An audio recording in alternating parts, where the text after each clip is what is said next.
Thank you. Thank you very much. So what I've discovered is that the world is full of infinite possibilities. You've been introduced to some of them in this studio this evening by shaking hands with people next to you and discovering that frequently people that you don't know so well turn out to be people you wish you'd known for all of your life. And that's how the possibilities continue. I want you to think about a child, very young, when it starts to walk. It's been watching adults do it. It's not quite sure how, but on one particular occasion, it grasps something solid and firmly and stands up. How magnificent must that feel? How powerful. And then it sees things across the room that also then become accessible. And as a consequence, all the infinite possibilities of life become available to that child. So why are we on this earth, and why are we the only creatures who walk about on two legs? We imagine that we're the only ones who are here. We don't absolutely know.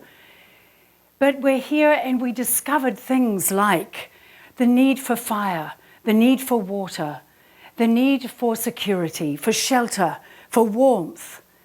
We also discovered eventually the need for work, for play, for enjoyment, for leisure, and ultimately for death. Now, I'm not quite sure whether death was actually a discovery of ours. However, it is the only other thing that we're certain of after we arrive on this planet. We also talk a lot about brain power. We do have a very powerful brain that motivates all of our movement forward and everything that we do. And yet, despite all our advances in science, we still don't fully know how the brain works. Is it because we would understand the power of life, the universe, and everything if we understood exactly how the brain works? Or is it that despite all our incredible advancements, we're still really very primitive and we haven't come far enough? I'm wondering if maybe what all of this life is just a giant examination. And we're sitting in a permanent lecture hall or classroom, and we're here to learn and to take things in. One of the lessons that I experience nightly when I can look up, if it's not cloudy here in San Diego, at the moon, and I love looking at the shadows and the shapes on the moon. And it struck me for many years now that I've wondered if perhaps that moon is sitting up here looking like a negative photo of the Earth. Is it there nightly giving us a lesson that with all the gorgeous colours we have now that thrive on our planet, that if we don't take good care of it, one day we'll fade to black, and that all our infinite possibilities will turn to dust? I do want to assure you that I'm not going to be completely negative throughout these entire 17 minutes. But I just want to set us on that road toward thinking about the Earth and our future and our lives and the possibilities in a different way. I also like to think of the Earth as a living organism, much like us. When I think of rivers, I think of our bloodstream. When I think of the mountains, I think of muscles. The grasses and all the trees are like the hair on our own body. We have, I think our bodies are 60% water and 70% of the surface of the earth is covered in water. And when Mother Nature gets angry, she provides hurricanes and earthquakes and floods and tornadoes and lets us know.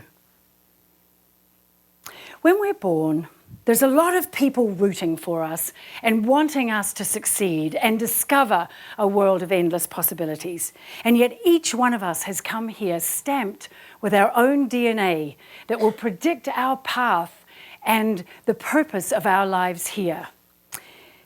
My first memories of my life are when I was 2 years old, and it's a warm and sunny afternoon. I'm wearing a white dress and I'm twirling on the lawn of my parents' home in Christchurch in New Zealand. I can remember that image vividly, but what I didn't know then was that that was going to be a prediction of how I would live my life from then on. I learned ballet. And as you can see, I was not destined to be a prima ballerina. I learned jazz dance, and every time now, at the age of 63, if I want to express myself, I do it through dance and movement because I find it so joyous.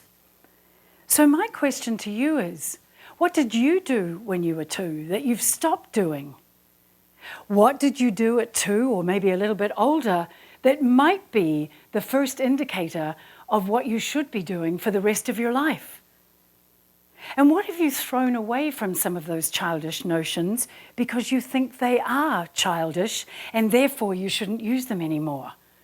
Because now might be the time. There is nothing like looking at life through the eyes of a child. The magic and the discovery is incalculable. My husband now knows that whenever we travel and we drive into a new town, he has to find the nearest park so I can get out and have a swing. People go by and they laugh, and probably I look ridiculous, but I really don't care, because that flying through the air and that sense of freedom is something that very, very sadly we forget. I've had this crazy notion for years that we should put all our world leaders at Disneyland. We should let them play together, get scared together, laugh together, and then sit them all down together afterwards and make them work on the infinite possibilities for world peace. Jumping a few years now, when I was 13, I discovered theatre. I was overweight at that age and terribly self-conscious. And when some of the boys at the local drama high school department asked me if I would like to do some Beckett plays with them at a local coffee house, I was overjoyed. We practiced and we rehearsed, and when we'd concluded our performances, the audiences applauded, which meant somebody liked me because I didn't really like myself. I think back on those Beckett plays, I still don't know what some of them said, but what they created for me was a power and a joy in theatre that I had never experienced before. My beautiful girlfriends used to be the stars and centre of every party that I ever went to. And when I went to parties, I used to stand behind the sofa because that way I figured people could only see half of me. So I want to know, what are your talents? How could you entertain? Who's craving to hear from you or have you entertain them? What are you dying to do to entertain somebody? This is, after all, the entertainment is the E in the TED. So this is what we're here for and what we're allowed to expand on. And are you standing behind a sofa and hiding your talents when you should really be shining them out all over the world? When I was 22, I sailed to England. All my beautiful girlfriends married their beautiful boyfriends and started having babies, and nobody really wanted me, so I took off for places unknown. I told my parents I would go for a year, and I ended up staying for 3. Such were the infinite possibilities. I worked many, many jobs and travelled thousands of miles across Europe and made lots of discoveries. And so my question to you is, we talk about bucket lists. What's on yours? Where do you have to go? What do you need to discover? And perhaps most important of all, what's holding you back? At 32, I met my husband. He was 8 years younger than I am, and he still is. And I didn't know until I came to the United States of America that I'm a cougar. And I like that.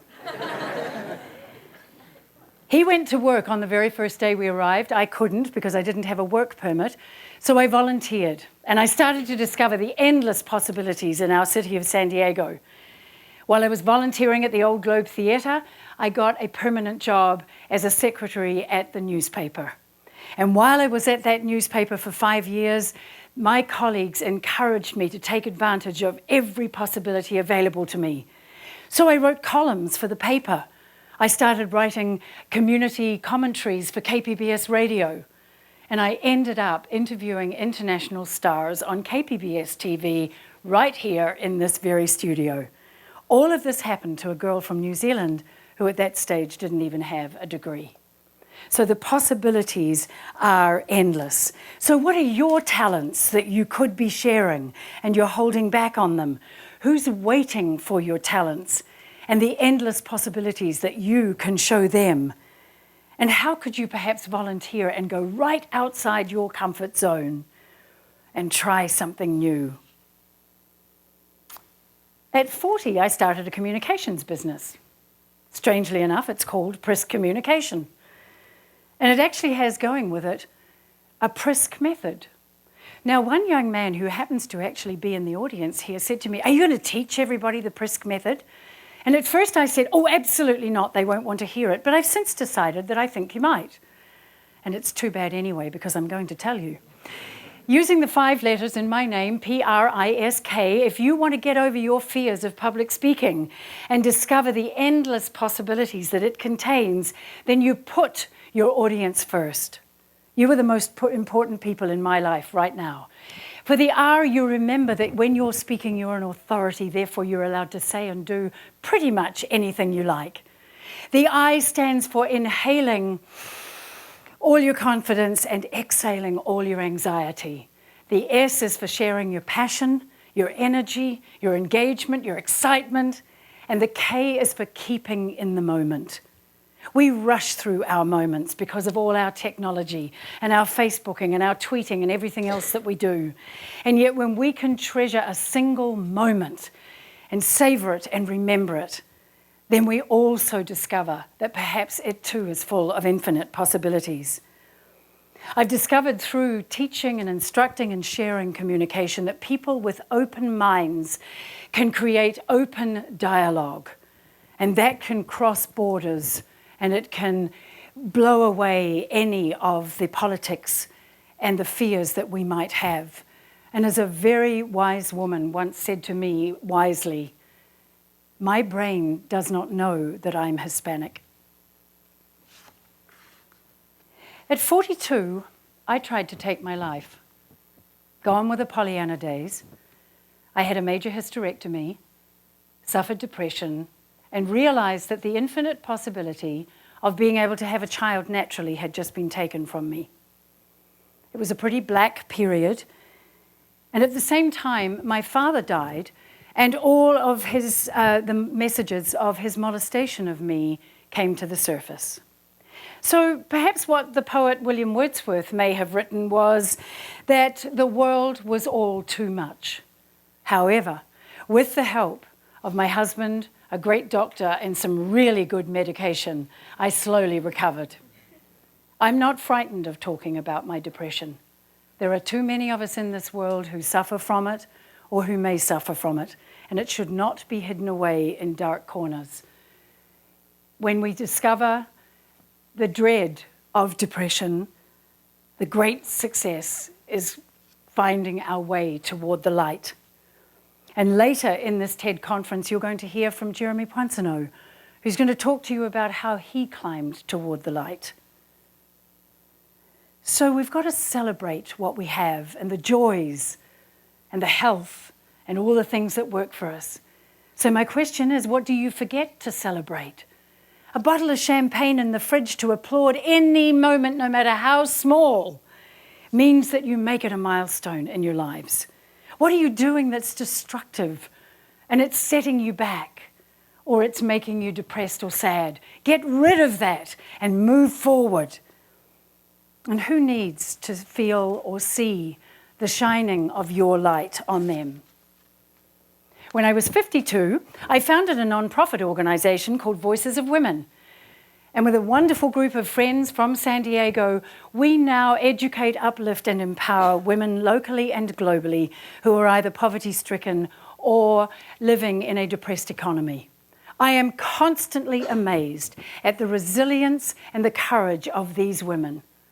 And I know I can say without a doubt that one day, women will be leading governments and they will be leading corporations far more than they are today. They will be using their brains and their infinite possibilities to leverage the power of womanhood. And then we'll all discover that the world itself offers us different possibilities through their different kind of leadership. So where can you apply your skills and talents that you're not applying them right now? You may think you want to be in economics, but maybe what you're really good is social behavior or studying of that. And maybe something else that you've been discussing with friends, you're leaving it behind or you're leaving it aside because you're not realizing how good you may be at that. So now I'm finding that at 63, I've actually discovered peace. Peace of mind, peace of body, and peace of life. I was thinking about my week, just this past week, and in that time, I have witnessed the superb acrobats and performers in Cirque du Soleil. I've listened to a woman in San Diego talk about a homeless shelter for other women. I've hung out and giggled and laughed with a friend. I've been to a one-man comedy show. And last night, I saw the launch of the naval supply ship, the Cesar Chavez. All that in a week. And this is still from a girl who can't believe it. She came here from New Zealand, and yet these infinite possibilities continue. So I want you today to really think about how your world is also full of brilliant possibilities. But it takes moving outside the box. It takes talking to people that you may not normally think that you would talk to.